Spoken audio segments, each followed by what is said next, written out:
on the RD The Curse of the Vanishing Villagers part 2। अगली सुबह गांव में अर्जुन और उसके साथियों की बहादुरी की कहानी फैल गई थी, लेकिन माहौल अभी भी उदास था क्योंकि कई परिवार अपने गायब प्रियजनों को याद कर रहे थे। अर्जुन को चैन नहीं था। उस प्राचीन वेदी और राक्षसा की तस्वीरें उसके विचार में बसती थी। सही जवाब ढूंढने के लिए उसने रजनी को ढूंढा। रजनी, ये सब कुछ और भी है। मेरे पिता और दूसरे लोग, वो अभी भी वहीं हैं। हमें सच का पता लगाना होगा, अर्जुन ने कहा। उसकी आवाज धीरज भरी हुई थी। रजनी ने सिर हिलाया। मेरे दादाजी के लाइब्रेरी में कुछ पुरानी किताबें हैं जो मदद कर सकती हैं। हमें उस वेडी और चक्कू के बारे में ज्यादा पता लगना होगा। साथ मिलकर वे रजनी के पुरखों के घर चले गए। लाइब्रेरी पुरानी किताबों और प्राचीन हस्तलिखितों से भरी हुई थी। वे घंटों तक उन ग्रंथों में खोजे करते रहे, कुछ भी ढूंढने के लिए जो राक्षसा और वेडी के बारे में रोशनी डाल सके। आखिरकार रजनी ने एक हस्तलिखित पाई जो छाया राक्षसा के बारे में बताती थी। एक छाया राक्षस जो अपने शिकारों की जीवन शक्ति पर पलता था। हस्तलिखित के अनुसार ये प्राणी अंधकार विधि के द्वारा बंधा और बुलाया जा सकता था, एक विशेष बलिवेदी का उपयोग करके। लेकिन और भी था। उसमें इस बंधन को पलाटने और आत्माओं को मुक्त करने का तरीका भी लिखा था। यह रहा अर्जुन, रजनी ने उत्साहित होते हुए कहा। हम गांव वालों को छुड़ा सकते हैं, लेकिन हमें वेदी पर उल्टा विधि करना होगा। अर्जुन को एक आशा की किरण महसूस हुई। हमें वीर और देव की जरूरत होगी। इस बार हम तैयार होंगे। चारों फिर से इकट्ठा हुए, अब पहले से भी ज्यादा दृढ़ निश्चय के साथ।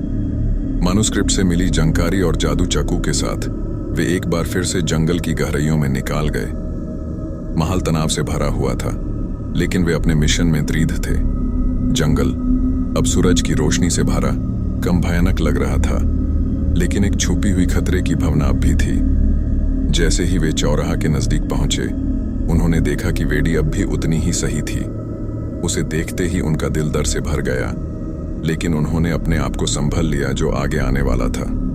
रजनी ने हस्तलिखित से मंत्र जाप शुरू किया। उसकी आवाज तनाव के बावजूद साबित थी। जैसे ही उसने बोला, जमीन फिर से हिलने लगी और वेदी से एक अंधकार धुंध निकालने लगी। हवा ठंडी हो गई और जंगल फिर से शांत हो गया। अचानक राक्षसा प्रकट हुआ। उसकी आंखें गुस्से से जल रही थी। उसने रजनी पर हमला किया, लेकिन वीर और देव ने उसे रोका। उनके हथियार तैयार थे।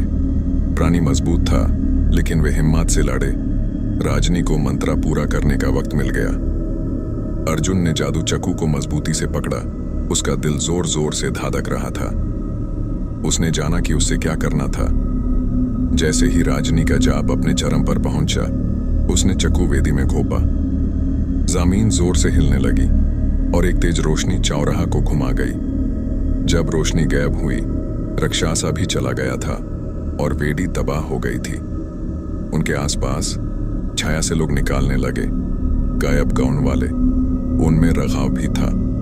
वे घबराए हुए थे, लेकिन जिंदा थे। खुशी और राहत के आंसू बहत रहे थे, जैसे ही परिवार मिल रहे थे। अर्जुन अपने पिता की तरफ भागा, उसे मजबूती से गले लगाया। मुझे पता था मैं आपको ढूंढ लूंगा, उसने कहा। उसकी आवाज भावुकता से भरी हुई थी। राघव धीरे से मुस्कुराया। तुमने अच्छा काम किया मेरे बेटे। गांव अब सुरक्षित है, तुम्हारे और तुम्हारे दोस्तों की वजह से। जैसे ही वे गांव वापस आए, गांव वाले उन्हें हीरो की तरह देखा। वो डर जो गांव पर छाया हुआ था अब उठ गया था, और उसकी जगह गहरी राहत और कृतज्ञता की भावना थी। अगले कुछ दिनों में बदरपुर में जिंदगी धीरे धीरे नॉर्मल होने लगी। जंगल फिर से पंछियों और जानवरों की आवाजों से भर गया, और गांव वाले अपनी रोजमर्रा जिंदगी में एक नए आशा के साथ लौट आए।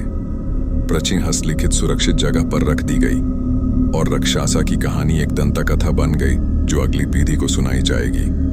अर्जुन, रजनी, वीर और देव के लिए यह अनुभव उन्हें हमेशा के लिए बदल गया। उन्होंने असंभव भयानक चीजों का सामना किया और विजयी हुए।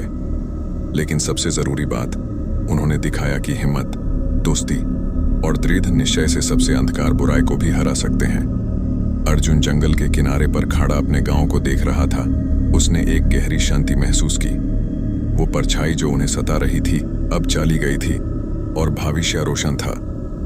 फिर भी उसके दिमाग के कोने में उसे पता था कि हमेशा राज खुलने और चुनौतियां आने वाली हैं, और अपने दोस्तों के साथ वो तैयार था जो भी आने वाला था उसका सामना करने के लिए।